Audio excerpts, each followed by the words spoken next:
ॐ सहना भवतु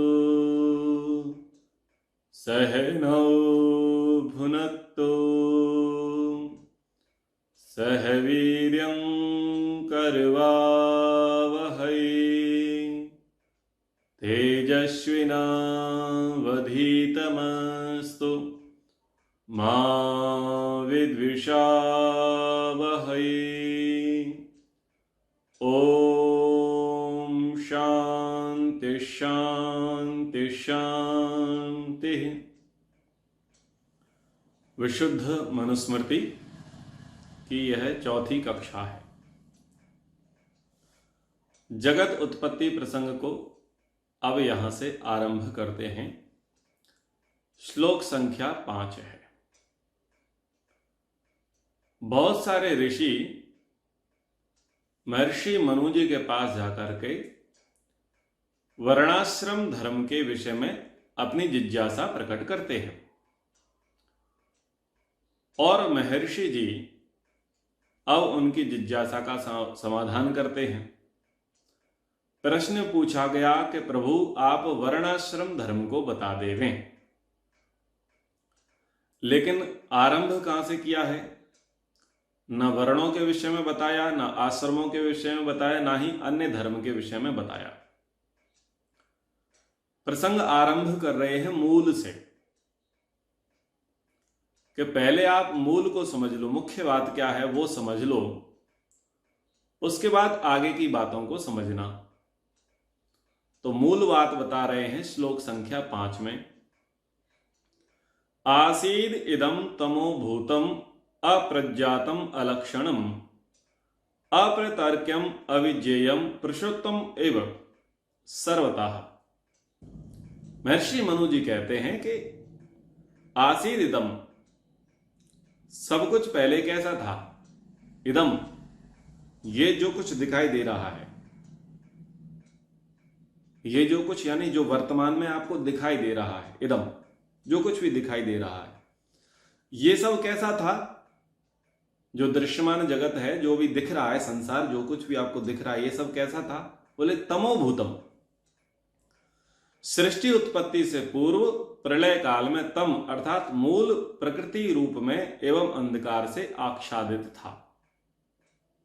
तो तम के यहां पर दोनों प्रकार के अर्थ किए, तम यानी अंधकार और तम यानी मूल प्रकृति। जो कुछ भी आज तुम्हें जो वर्तमान में दिखाई दे रहा है वो पहले प्रकृति रूप में था, यानी मूल रूप में था, अविकारी रूप में था, यानी सब कुछ कैसा था? अंधकार में था, तमोभूतम। और जब बोले कैसा अंधकार में, तो कहा कि अप्रज्ञातम, स्पष्ट प्रकट रूप में जाना जाने योग्य कुछ नहीं था। व्यक्ति सोचता है ना, भाई कैसा था फिर भी ये जो संसार जो इतना बढ़िया चकाचौंध वाला दिखाई दे रहा है, रंग बिरंगा दिखाई दे रहा है, आप कह रहे हैं ये सब अंधकार में था, तो अंधकार कैसा था? बोले यही तो नहीं बता सकते। अप्रज्ञातम, स्पष्ट रूप से नहीं बता सकते कि ये ऐसा ऐसा था। क्यों नहीं बता सकते? क्योंकि हमने देखा नहीं। हमने तो नहीं देखा, किसने देखा? भगवान ने देखा है। और भगवान का वेद शास्त्र है, और वेद शास्त्र से हमको इतनी बात समझ में आ गई कि अंधकार में था, अव्यक्त था, ऐसा था। यानी स्पष्ट रूप से हम नहीं जान सकते कि वो कैसा था, ना ही हम जान सकते, ना ही आपको बता सकते कि ये ऐसा ऐसा था, वैसा भी नहीं कह सकते। अलक्षणम, और कोई जैसे वर्तमान में लक्षण दिखाई दे रहे हैं कि ये पेड़ है, पहाड़ है, पर्वत है, नदियां हैं और अनेक अनेक ग्रह हैं, नक्षत्र हैं, ये सब लक्षण यानी संकेत दिखाई दे रहे हैं। तो पहले अलक्षण, कोई लक्षण ही नहीं था, कोई संकेतक चिन्ह नहीं थे, कुछ भी नहीं था। जैसे वर्तमान में लक्षण दिखाई दे रहे हैं ऐसे सब प्रकार के लक्षणों से विहीन था। और अप्रतर्क्यम, यानी अब तर्क भी नहीं लगा सकते, अनुमान भी नहीं लगा सकते, सोच भी नहीं सकते कैसा था। ठीक है ना, तर्क भी लगा करके भी सोचें तब भी समझ में नहीं आएगा। तर्क यानी प्रमाण। तो अप्रतर्क्यम, सब कुछ अनुमान के योग्य भी ना था। अविज्ञेयम, सब कुछ अज्ञात था। थोड़ा भी ज्ञात हो ऐसी भी संभावना नहीं है। और कैसा था? सर्वतः प्रसुप्तम एवं, मानो सब ओर से सब कुछ सोया सा पड़ा हो, बस इतना ही कह सकते हैं। जो वर्तमान में दृश्यमान जगत है, बस ऐसा मान लो कि कुछ था ही नहीं, सब कुछ शून्य था, घोर अंधकार था, दैट्स इट, और कुछ नहीं था। यानी जितनी अटकलें हो सकती हैं उन सारी अटकलों को उन्होंने खारिज कर दिया, अप्रज्ञातम, अलक्षणम, अप्रतर्कम, अविज्ञेयम बोल करके। यानी ना तो स्पष्ट रूप से कुछ कहा जा सकता, न सृष्टि के कोई चिन्ह थे, ना ही कुछ अनुमान लगा सकते हैं, और ना ही कुछ ज्ञात था, कुछ नहीं था, ऐसा था। तो महर्षि दयानंद जी ने इसी श्लोक का अर्थ सत्यार्थ प्रकाश के अष्टम समुल्लास में किया कि यह सब जगत सृष्टि से पहले प्रलय में अंधकार से आवृत आच्छादित था। उस समय न किसी के जानने, न तर्क में लाने, न प्रसिद्ध चिन्हों से युक्त जानने योग्य था, कुछ नहीं था। ठीक है ना। अब वेद मंत्र आता है, जिस वेद मंत्र को ही यहां पर एक प्रकार से श्लोक रूप में महर्षि मनु जी ने बताया। तो ऋग्वेद के 10वें मंडल के 129वें सूक्त के 3 नंबर का मंत्र है। क्या है? तम आसीत तमसा गूढ़मग्रे प्रकेतम सलिलम सर्वमा इदम तुच्छे नाभिपिहितम यदासी तपसंतन महीना जायतैकम। ये मंत्र है। यानी प्रलय काल में यह सब जगत मूल प्रकृति के रूप में था, यह अंधकार में विलीन था, कुछ भी जानने योग्य नहीं था, सब ओर से सलिल अवकाश रूप ही था, यानी खाली ही था। तुच्छ सूक्ष्माति सूक्ष्म परमात्मा से यह जगत व्याप्त था, उसको परमात्मा ने अपने सामर्थ्य से कारण रूप से कार्य रूप में परिणत करके सृष्टि रूप बना दिया। वर्णाश्रम धर्म को जानने के लिए आए थे और सबसे पहले क्या जना दिया कि जो कुछ भी धर्म दिखाई दे रहे हैं ये सब पहले शून्य थे, अव्यक्त थे, अचिंत्य थे। तो आरंभ बता दिया है कि जो वर्तमान में दिखाई दे रहा है उससे पहले क्या था। जो वर्तमान में कार्य दिखाई दे रहा है वो कैसा कारण रहा, कैसे कारण रूप में रहा, वो सब प्रथम श्लोक में कह दिया। अब 6वें श्लोक में पढ़ते हैं। ततः स्वयंभूर भगवान व्यक्तो व्यंजनेदम महाभूतादि वृत्तौजा प्रादुरासीत तमोनुदः। तब सृष्टि उत्पत्ति के समय स्वयंभू अपने कार्यों को करने में स्वयं समर्थ, किसी दूसरे की सहायता की अपेक्षा ना रखने वाला, ये स्वयंभू शब्द का अर्थ है। ठीक है। और जो पौराणिक भाष्यकार रहे, कुल्लुक भट्ट हैं, मेधातिथि हैं, उन्होंने क्या अर्थ किया? स्वेच्छा से शरीर धारण करने वाला।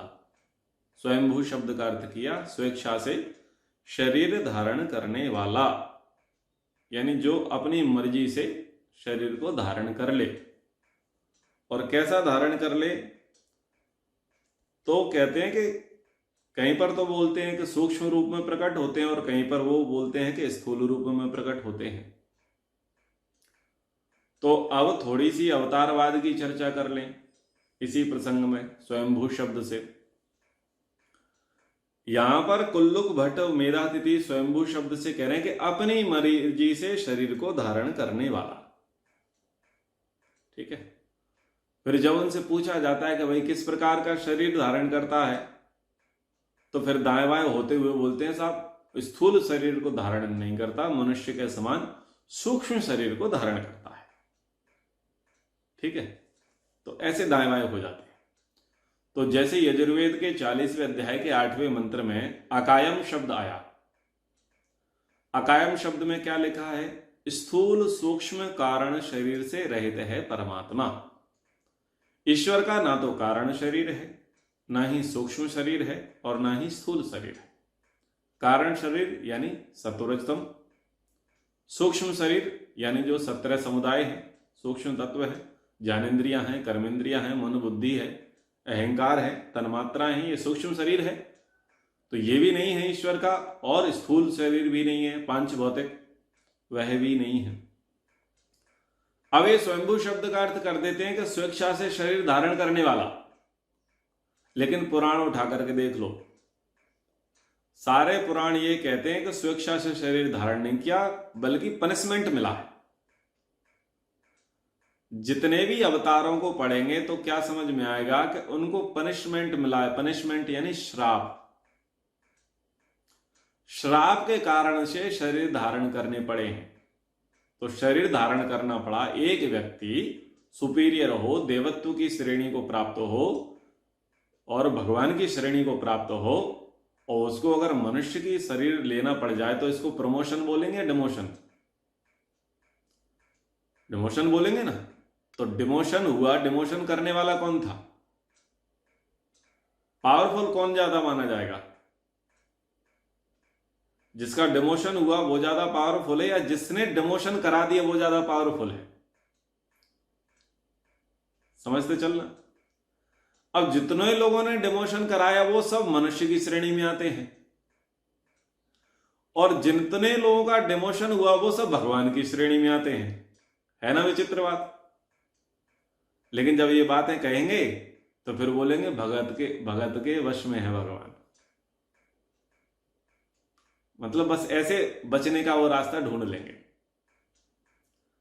भगवान विष्णु के सारे अवतारों को देख लो, तो 3 अवतार जो हैं वो सनक, सनंदन, सनातन, सनत कुमार जो 4 ऋषि हुए, उन ऋषियों के श्राप के कारण से उनको 3 अवतार लेने पड़े। और जय विजय जो उनके पहरेदार थे वो अपोनेंट बने, अगेंस्ट में बने, यानी वो उनको विलन बनना पड़ा और इनको हीरो बनना पड़ा। यानी दोनों को बैकुंठ से नरक में जाना पड़ा।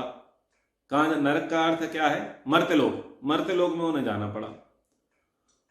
तो एक तरफ रावण कुंभकर्ण बने जय विजय, तो इनको राम बनना पड़ा। फिर एक तरफ कंस शिशुपाल बने जय विजय, तो इनको कृष्ण बनना पड़ा। फिर एक तरफ इनको नरसिंह बनना पड़ा, तो इनको हिरण्याक्ष और हिरण्यकश्यप बनना पड़ा। यानी अल्टीमेटली हुआ क्या? तबादला ही तो हुआ। और फिर जितने भी अवतारों को देखते हैं वहां श्राप ही है। कहीं नारद ने श्राप दिया है, कहीं भृगु ने श्राप दिया है, भृगु ऋषि ने श्राप दिया है, कहीं ब्राह्मण ने श्राप दिया है, कहीं गौ ने श्राप दिया है, कहीं स्त्री ने श्राप दिया है, वृंदा ने श्राप दे दिया। बोलो, तो ज्यादा से ज्यादा जितने लोग श्राप देने वाले हैं वो भगवान की श्रेणी के नहीं है। पुराणों के अनुसार वो मनुष्य श्रेणी के लोग हैं, और मनुष्य श्रेणी के लोग भगवान श्रेणी के व्यक्ति को श्राप दे रहे हैं, उसका डिमोशन करा कर उसको मनुष्य श्रेणी में ला रहे हैं अकॉर्डिंग टू पुराण। और यहां पर वही पौराणिक भाष्यकार कह रहे हैं स्वयंभू स्वेच्छा से शरीर धारण करने वाला। अब महाराज कहां से स्वेच्छा से शरीर धारण किया? अवतार में तो सारा का सारा पनिशमेंट है। तो थोड़ा विचार करना चाहिए। तो स्वयंभू शब्द का क्या अर्थ है? स्वयंभू शब्द की व्युत्पत्ति है भूसत्तायाम धातु से। तो स्वयं पूर्वक और भू से जो व्युत्पत्ति होती, यह स्वयं भवती सा स्वयंभू ईश्वरः, जो आपसे आप ही है, किसी से कभी उत्पन्न नहीं होता, इससे उस परमात्मा का नाम स्वयंभू है। ठीक है। तो यहां पर कहा अपने कार्यों को करने में स्वयं समर्थ, किसी दूसरे की सहायता की अपेक्षा ना रखने वाला स्वयंभू परमात्मा।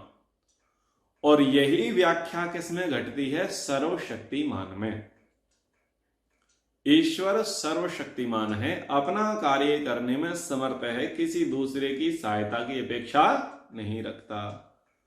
तो ततः स्वयंभू भगवान अव्यक्तो व्यंजन इदम, तब सृष्टि उत्पत्ति के समय अपने कार्यों को करने में स्वयं समर्थ, किसी दूसरे की सहायता की अपेक्षा न रखने वाला, अव्यक्तः स्थूल रूप में प्रकट न होने वाला, तमोनुदः तम रूप मूल प्रकृति का प्रेरक, उसको प्रकटावस्था की ओर अभिमुख करने वाला, महाभूतादि वृत्तौजा अग्नि वायु आदि महाभूतों को, आदि शब्द से महत अहंकार आदि को भी उत्पन्न करने की महान शक्ति वाला भगवान परमात्मा इदम, इस समस्त संसार को व्यंजयन प्रकटावस्था में लाते हुए प्रादुरासीत प्रकट हुआ, अर्थात अव्यक्त सूक्ष्म परमात्मा के अस्तित्व और सक्रियता का प्रकटीकरण जगत की प्रकटावस्था के रूप में हुआ। तो इसको समझ लें, स्वयंभू परमात्मा ने अव्यक्त से व्यक्त किया, यानी प्रकृति से जो तम रूप में थी, जो अंधकार में थी, जो मूल रूप में थी, जो अविकारी थी, उसको विकारी बनाया। प्रकृति से परमात्मा ने सृष्टि बनाई। सृष्टि बनाई तो क्या बनाया उसने? मैं तत्व अहंकार आदि जो है उस क्रम से इसको उत्पन्न किया। तो इस सारे संसार को उत्पन्न करते हुए परमात्मा प्रकट हुआ। तो परमात्मा की प्रकटावस्था को समझें। परमात्मा की प्रकटावस्था 3 प्रकार की है,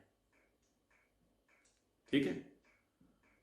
एक प्रकट जो यहां पर प्रकटीकरण दिखाया गया है वो जगत उत्पत्ति है, यानी पहले कुछ नहीं था, अव्यक्त था, और ना ही गुण थे, ना ही कर्म थे, ना ही स्वभाव थे किसी वस्तु के। परमात्मा ने संसार बना दिया। संसार बना दिया तो कौन प्रकट हुआ? ये किसने किया? ये गीत है ना, ये कौन चित्रकार है, तो चित्रकारी तो हो गई। कौन था? यानी कोई तो था, बस वही प्रकट हुआ है। यानी पहले कुछ नहीं था, अभी ये कुछ हो गया है। मान लीजिए आप सोएं, आपकी गली बिल्कुल साफ है, आपकी सड़क बिल्कुल साफ है, बहुत अच्छी है, कोई प्रॉब्लम नहीं है। सो करके उठे तो आपको कुछ अलग ही कौतूहल दिखाई दे। मान लीजिए कोई हटेची लेकर के आओ, सड़क खोद के चला जाए, ठीक है, या कोई पूरा का पूरा बाजार उठा करके आपकी गली में रख दे, कुछ विशेष कौतूहल कर दे, तो आपको क्या लगेगा? कोई तो है, पहले तो ऐसा नहीं था, ये सब किसने कर दिया है? तो उससे आप अनुमान लगाओगे या नहीं लगाओगे कि ये किसकी करामात है? ठीक है ना। तो जगत उत्पत्ति जो की है ये परमात्मा की करामात है, कारीगरी है, चित्रकारी है। तो ये परमात्मा का प्रकटीकरण है, क्योंकि चिन्ह तो दे दिए ना, संकेत दे दिए, सबूत दे दिए कि कोई है, किसी ने किया है।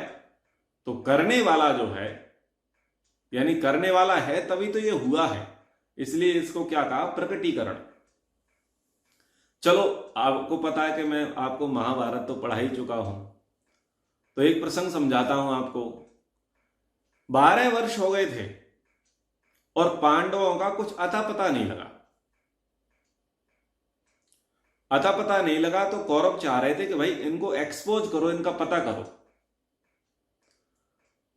उससे क्या होगा कि अगर हम इनका पता कर लेंगे तो हम इनको दोबारा पनिशमेंट दे सकेंगे।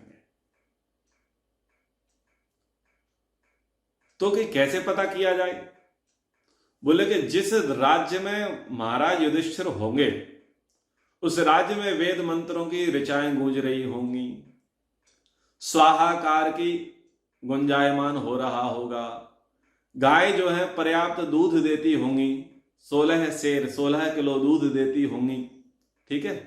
वहां का पर्यावरण बहुत अच्छा होगा, समय पर वृष्टि होती होगी, किसान जो है संपन्न होंगे और राज्य में खुशहाली होगी जहां पर युधिष्ठिर होंगे। समझ में आ रहा ना? ये क्या है? प्रकटीकरण है, ये चिन्ह है। अगर वो व्यक्ति वहां पर होगा तो उसका ये प्रभाव होगा।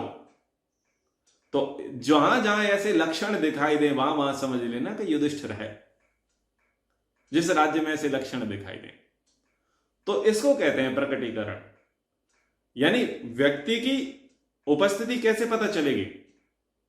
उसके कार्य से, उसके व्यवहार से, उसकी क्रिया से व्यक्ति की उपस्थिति पता चलेगी। अब संसार क्रियाशील हो गया, जगत बन गया है, चौर हलचल हो रही है, सारी चीजें सिस्टमेटिक हो रही हैं। कौन कर रहा है? कोई तो है करने वाला, कोई तो है इसके पीछे। उसको बोलते हैं प्रकटी अवस्था। जैसे कोई व्यक्ति बिल्कुल अबोध होवे और धीरे धीरे किसी की संगति में आकर के उसे बोध होने लगता है, और उसके परिवार वाले, पड़ोसी वाले कहें कि कोई तो होगा इसको सिखाने वाला, इसमें अकल इतनी ना थी पहले। समझ रहे हैं ना? और दूसरे अर्थों में क्या कहेंगे? कोई तो इसके कान भर रहा है, कोई तो इसे ज्ञान दे रहा है, कोई तो इसका सलाहकार है, लेकिन वो प्रकट नहीं है। लेकिन ये पता चल रहा है कि व्यक्ति के अंदर चेंजेस दिखाई दे रहे हैं, यानी इसके पीछे कोई कारण जरूर हो। तो इसी को बोलते हैं प्रकटीकरण। तो पहले जो था सब कुछ अव्यक्त था, अव्यक्त से व्यक्त हुआ, तो उसको व्यक्त करने के साथ साथ वो व्यक्त करने वाला व्यक्ति परमात्मा भी प्रकट हो गया। तो ये है पहली प्रकट अवस्था। दूसरी प्रकट अवस्था क्या है? जब भी बुरा कार्य करने का विचार आवे तो भय, लज्जा, शंका आती है या नहीं आती? ये भाव क्या है? यही तो भाव है प्रकटीकरण। इसी को तो आकाशवाणी बोलते हैं। आकाशवाणी खूब सुनी है ना आपने, पुराणों में, टीवियों में, आकाशवाणी हुई। अब आकाशवाणी का मतलब वो नहीं है भैया कि बादलों से कुछ बोल पड़ा, आकाशवाणी हुई। आकाशवाणी तो रेडियो को ही बोलते हैं ना। क्या समझ में आया? रेडियो का नाम भी आकाशवाणी है। तो आकाशवाणी का अर्थ हृदय आकाश से, हृदय आकाश से यानी भीतर से कुछ ओहा आ जाए, कुछ प्रेरणा आ जाए, कुछ भाव आ जाए, तो वो भी तो आकाशवाणी है। अब ईश्वर की आकाशवाणी क्या बताई? भय, लज्जा, शंका। जब भी गड़बड़ घोटाला करने का सोचो तो भय, लज्जा, शंका आ जाए, यानी आकाशवाणी हो गई, प्रकटीकरण हो गया। पुराणों में ऐसी बताया ना, फिल्मों में भी, कि जब वो व्यक्ति ऐसा करने लगा तो तुरंत वहां पर भगवान प्रकट हुए और आकाशवाणी हुई। ऐसा प्रस्तुतिकरण आता है ना, आकाशवाणी हुई, यही तो आकाशवाणी है, भय, लज्जा, शंका। और जब अच्छा करते हैं तो आनंद, उत्साह, प्रीति। अब इसको भी देखो, पुराणों में समझाऊं, टीवी में समझाऊं कि बढ़िया काम करते हैं तो देवता लोग आकाश से पुष्प वर्षा करते हैं। ध्यान दो, चित्रों को ध्यान दो। बढ़िया काम करते हैं, अच्छा काम करते हैं तो देवता लोग प्रसन्न होते हैं और आकाश मार्ग से पुष्प वर्षा करते हैं व्यक्ति के ऊपर। वो प्रेजेंटेशन दिखाया जाता है ना। बस यही आकाशवाणी हमारी भी है। जब हम अच्छा काम करते हैं तो हमारे अंदर आनंद आता है, उत्साह आता है, ऐसा लगता है बड़े मंच पे जाकर के किसी ने पुरस्कृत कर दिया हो, सम्मानित कर दिया हो। यही आकाशवाणी।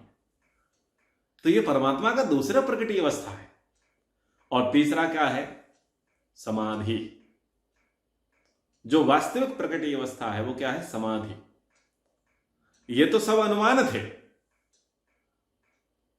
जगत किसी ने बनाया, जगत का कर्ता कोई है, ये अनुमान हो गया, क्योंकि प्रत्यक्ष देखा, प्रत्यक्ष से अनुमान दिख गया, अनुमान हो गया। ऐसे ही हमारे अंदर भाव आए, भय, लज्जा, शंका, आनंद, उत्साह, प्रीति, तो उसका भी हमें अनुमान हो गया। लेकिन प्रत्यक्ष क्या हुआ? प्रत्यक्ष हुआ समाधि में। तो ये तीन प्रकार की प्रकट अवस्था हुई। समझ में आ गया? तो ऐसे परमात्मा सारे संसार को उत्पन्न करके प्रकटी रूप में हुआ। तो ये यहां पर अर्थ आया। अब आगे चलते हैं। देखो, इसमें वेद मंत्र आया। ऋग्वेद के 10वें मंडल के 129वें सूक्त का पहला मंत्र है, ओम ना सदासीनो सदासीन तदानीम नासीद्रजो नो व्योम परोयत किमावरी वह कुहकस्य सर्मन्नम भा किमासीद गहनम गभीरम। तो जब यह कार्य सृष्टि उत्पन्न नहीं हुई थी तब एक सर्वशक्तिमान परमेश्वर और दूसरा जगत कारण अर्थात जगत बनाने की सामग्री विराजमान थी। महर्षि दयानंद जी लिखते हैं ऋग्वेदादि भाष्य भूमिका में सृष्टि विद्या प्रसंग में, उस समय असत शून्य नाम आकाश अर्थात जो नेत्रों से देखने में नहीं आता सो भी नहीं था, क्योंकि उस समय उसका व्यवहार नहीं था। जो वर्तमान में आकाश है उसका व्यवहार नहीं था। नो सदासीन तदानीम, उस काल में सत अर्थात सत्वगुण, रजोगुण और तमोगुण मिला के जो प्रधान कहाता है वह भी नहीं था। नासिद रजः, उस समय परमाणु भी नहीं थे। तथा नो व्योमा, विराट अर्थात जो सब स्थूल जगत के निवास का स्थान है सो भी नहीं था। किमावरी, वह जो यह वर्तमान जगत है वह भी शुद्ध ब्रह्म को नहीं ढक सकता, जैसे कोहरा का जल पृथ्वी को नहीं ढक सकता। उस जल से नदी प्रवाह नहीं चल सकता और न कभी वह गहरा और उथला हो सकता। इससे क्या जाना जाता है कि परमेश्वर अनंत है और जो यह उसका बनाया जगत है सो ईश्वर की अपेक्षा से कुछ भी नहीं। तो इसमें क्या है, विराट पुरुष का वर्णन कर दिया। ये नासदीय सूक्त का ही मंत्र है जिसमें सृष्टि उत्पत्ति प्रसंग दिखाया गया है। आप नासदीय सूक्त को पढ़ेंगे तो सृष्टि उत्पत्ति के सारे मंत्र वहां पर मिल जाएंगे। यजुर्वेद में एक मंत्र आया 31वें अध्याय के 19वां मंत्र, प्रजापतिश्चरति गर्भे अंतर जायमानो बहुधा भी जायते। तो जो प्रजा का पति अर्थात सब जगत का स्वामी है वही जड़ और चेतन के भीतर और बाहर अंतर्यामी रूप से सर्वत्र व्याप्त हो रहा है, सो सब जगत को उत्पन्न करके अपने आप सदा अजन्मा रहता है। तो ऐसा नहीं है कि संसार को परमात्मा ने प्रकट किया तो संसार भी प्रकट हो गया। संसार सूक्ष्म से स्थूल अवस्था में आ गया तो परमात्मा भी सूक्ष्म से स्थूल अवस्था में आ गया हो, ऐसा नहीं है। लोग ऐसा मानते कि परमात्मा भी प्रकट हो गया। बोले क्यों प्रकट हो गया? बोले परमात्मा ने संसार तो बना दिया, अब संसार के मनुष्यों को व्यवहार कौन सिखाएगा? तो व्यवहार को सिखाने के लिए परमात्मा बीच बीच में प्रकट होते हैं। थोड़ी सी मिस्टेक हो जाती तो एरर को ठीक करने के लिए परमात्मा प्रकट होते हैं। ऐसा लोगों का हेतु है। अब आरंभ में क्या है? आरंभ में तो यह है कि समाधि लगवाई है, अग्नि वायु आदित्य अंगिरा इन्हें ऋषियों की समाधि लगी है, इनको वेद का ज्ञान परमात्मा से हुआ है। इन्होंने एक मेधावी छात्र को पकड़ा, चारों वेदों का ज्ञान दिया, वो ब्रह्मा कहलाए, ब्रह्मा के विराट हुए, विराट के मनु हुए।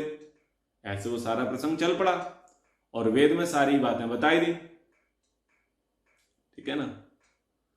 अब इनका जो हट है वो बाल हट के जैसा लगता है। जैसे मान लीजिए, थोड़ी देर के लिए समझने का प्रयास करें कि आपका कोई पुत्र है, पुत्री है, आपने क्या किया कि सारी समझाइश उसे दे दी, सारा इंस्ट्रक्शन दे दिया और इंस्ट्रक्शन दे दिया कि भाई ये काम करना है, ये काम नहीं करना है। अथवा आपने अपने घर को किसी नौकर के हवाले कर दिया और नौकर को बता दिया कि भाई आपने इस घर के प्रति क्या व्यवहार रखना है, कौन सी वस्तु कहां पर है, किसका यूज किस प्रकार से होगा, और एक मैनुअल बुक भी दे दी और समझा भी दिया, सारी बातें हो गई। तो जैसे चाहे आप अपने घर को किसी नौकर को सुपुर्द कर दो या अपने बेटे को बोल दो, सारी चीजें कर दो। अब उसके बाद क्या होगा कि भाई अगर कुछ गड़बड़ होगी तो तुम पूछ लेना, हम जा रहे हैं, फोन करके पूछ लेना। ठीक है ना? अथवा क्या करना, बोले हम लिख के दे के जा रहे हैं तुम्हें, तो वहां भी तुम पढ़ लेना। आओ, बोले उसके बाद भी बच्चा गड़बड़ करे तो बोले कि फिर पिता को सारे काम छोड़ करके आना पड़ेगा, उसे ठीक से एक बार समझाना पड़ेगा। तो ये भाव जो है ये अवतारवाद का है। ठीक है ना? लेकिन ये भाव लोक व्यवहार में ठीक लगते हैं, पर अध्यात्म के क्षेत्र में, धर्म के क्षेत्र में, प्राचीन ऋषियों की परंपरा के अनुसार ये भाव ठीक नहीं है। इतना मान दो, बच्चों को सिखा दो, बता दो और उनको ये भी बोल दो बेटा कभी कुछ ऐसा लगे कि कुछ त्रुटि हो रही है, समझ में नहीं आ रहा है, तो समाधि लगाओ, पूछ लो। लेकिन तुम्हारे छोटे से काम के लिए, तुच्छ से काम के लिए हम आए, वो काम कर दें जो हमारे स्वभाव में नहीं है, वो संभव नहीं है। इसको थोड़ा समझने का प्रयास करें, सीरियसली लेवें। हमारे जो नेचर में नहीं है, हमारे जो स्वभाव में नहीं है, हमारे जो सिद्धांत में नहीं है, हमारी जो पॉलिसी में नहीं है, तुम उस काम को करने के लिए बोल रहे हो, तो हम अपने सिद्धांत से, स्वभाव से, पॉलिसी से समझौता नहीं करेंगे। तुम सुधरो या मत सुधरो, इसको ऐसे समझो, चाहे तुम हमारे बेटे बने रहो, कुछ भी बने रहो, परम सत्य के पक्षधर हैं, धर्म के पक्षधर हैं, न्याय के पक्षधर हैं, हम नियमों का उल्लंघन नहीं करेंगे। आदर्श वही माना जाएगा, और जब ऐसा आदर्श होगा तो व्यक्ति उल्लंघन भी नहीं करेगा। उसको पता है कि भाई ये सुनेंगे नहीं, इन्होंने सब समझा रखा है। और जिनको ऐसा लगेगा कि साहब हम थोड़ा रो लेंगे, थोड़ा से आंसू बहा लेंगे और इनको बुला लेंगे और ये आ जाएंगे और मान जाएंगे और काम चल जाएगा, तो उसको न्यायकारी बोलेंगे या पक्षपाती बोलेंगे? मतलब दुनिया के लिए अलग नियम, घर के लिए अलग नियम, और राजा बने फिरते हो, तो राजा के लिए तो सब प्रजा एक जैसी है। तो ऐसे कई प्रकार के दोष भी परमात्मा में आ जाएंगे। ये इस प्रसंग को मैंने भूमिका के रूप में बताया कि साहब रावण का अत्याचार बढ़ रहा था, इसलिए भगवान को राम का रूप लेकर के आना पड़ा। सतयुग में लेकर के आए, कलयुग में लेकर के आए, त्रेता में लेके आए, द्वापर में लेके आए, इसलिए आए। भाई क्यों लेकर के आए? पहली बात तो यही है कि अपने सिद्धांत, अपने नियम, अपना व्यवहार, अपने न्याय, इसके प्रति अवहेलना नहीं कर सकते, इसकी अवज्ञा नहीं कर सकते। श्वानवत व्यवहार, श्वानवत व्यवहार मतलब थूक दो, थूक करके चाट लो, वैसा तो नहीं कर सकते ना। ऐसे करने वाले को आदर्श तो नहीं माना जा सकता। अब भगवान सर्वत्र व्यापक है, अगर भगवान को पर्सनली टसन रावण से हो तो हार्ट फेल होगा या नहीं होगा? बोलो। भगवान सर्वत्र व्यापक है या नहीं है? है। रावण से अगर पर्सनल टसन हो, कुछ ज्यादा ही परेशानी कर रहा हो, तो बोलो भगवान क्या नहीं कर सकता? आंख गायब, कान गायब, किडनी गायब, लीवर गायब और हार्ट भी कमजोर कर दे, बोलो क्या नहीं कर सकता? समझ सकते हैं ना भाई? मेन स्विच तो उसी के पास है। किसी के भी सिग्नल जैम कर सकता है, जैसे सरकार किसी भी राज्य की, किसी भी जिले की लाइट काट सकता है, किसी के भी नेटवर्क खत्म कर सकता है, किसी का भी बातचीत का व्यवहार खत्म कर सकता है, कोई भी सड़क जाम कर सकता है। कौन? सरकार। कर सकती है कि नहीं कर सकती? और उसके लिए स्पेशली आना पड़ेगा। स्पेशली नहीं आएंगे, क्यों? उसका इतना सामर्थ्य थोड़ी है जो उसे चुनौती दे दे। उसे चुनौती देने का सामर्थ्य किसी में नहीं, किसी भी मनुष्य में परमात्मा को चुनौती देने का सामर्थ्य है ही नहीं। जो भी पुरुष है, जो भी मनुष्य है, जो कुछ भी गड़बड़ घोटाला करेगा, तो वो किसको चुनौती दे रहा है? वो मनुष्य को चुनौती दे रहा है। और कोई शेर होता है तो उसका सवा शेर जरूर होता है। समझ में आई? अगर कोई मनुष्यता के लिए कलंक बन रहा है, बाधक बन रहा है, तो परमात्मा के पास पर्याप्त तर्कश है, क्योंकि सबकी अलग अलग प्रकार की योग्यता है, गुण कर्म स्वभाव के अनुसार। तो जैसी जैसी लोकेशन होगी, जैसे जैसे रिक्वायरमेंट होगी, वैसे वैसे ट्रांसफर हो जाएंगे, पदोन्नति हो जाएगी। अधिकारी करता है कि नहीं करता? भाई इस अधिकारी की इस क्षेत्र में ज्यादा रिक्वायरमेंट है, क्यों? इस क्षेत्र में करप्शन ज्यादा है और ये व्यक्ति कर्मनिष्ठ है, इसके अंदर हैंडल करने का सामर्थ्य बहुत अच्छा है, इसको भेज दो। तो ऐसे ऐसे अधिकारियों को भेज दिया जाता है, वो सबको ठिकाने लगा देते हैं। अब अधिकारी को भेजने वाला कौन था? परमात्मा। अधिकारी को क्यों भेजा? क्योंकि अधिकारी के अंदर योग्यता थी। योग्यता थी इसलिए उसे दिया। यानी जिस भी मनुष्य का जन्म हुआ, जिनको हमने भगवान के रूप में कहा, ध्यान देना, प्रकट होते समय, जन्म लेते समय वो भगवान नहीं थे। उनके काम ऐसे हुए जो हमें नतमस्तक होने के लिए विवश करते हैं। उनके कार्यों ने क्या किया? हमें झुका दिया। क्या सरदार वल्लभ भाई पटेल ऐसे थे जन्म से? क्या दयानंद ऐसे थे जन्म से? बोलो। क्या शंकराचार्य जन्म से ऐसे थे?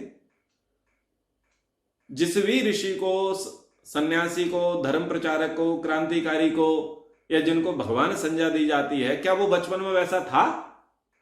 नहीं था। परिस्थितियां निर्मित हुई और उन्होंने परिस्थितियों से लोहा लिया, मुकाबला किया और उन्होंने विजय श्री प्राप्त की और लोगों ने जो उनके प्रभाव के आगे निस्तेज हो गए, उन्होंने उसको दंडवत किया, यानी तब वो भगवान बने। क्रिकेट के क्षेत्र में सचिन तेंदुलकर भगवान है, क्या वो भगवान बन के पैदा हुआ था?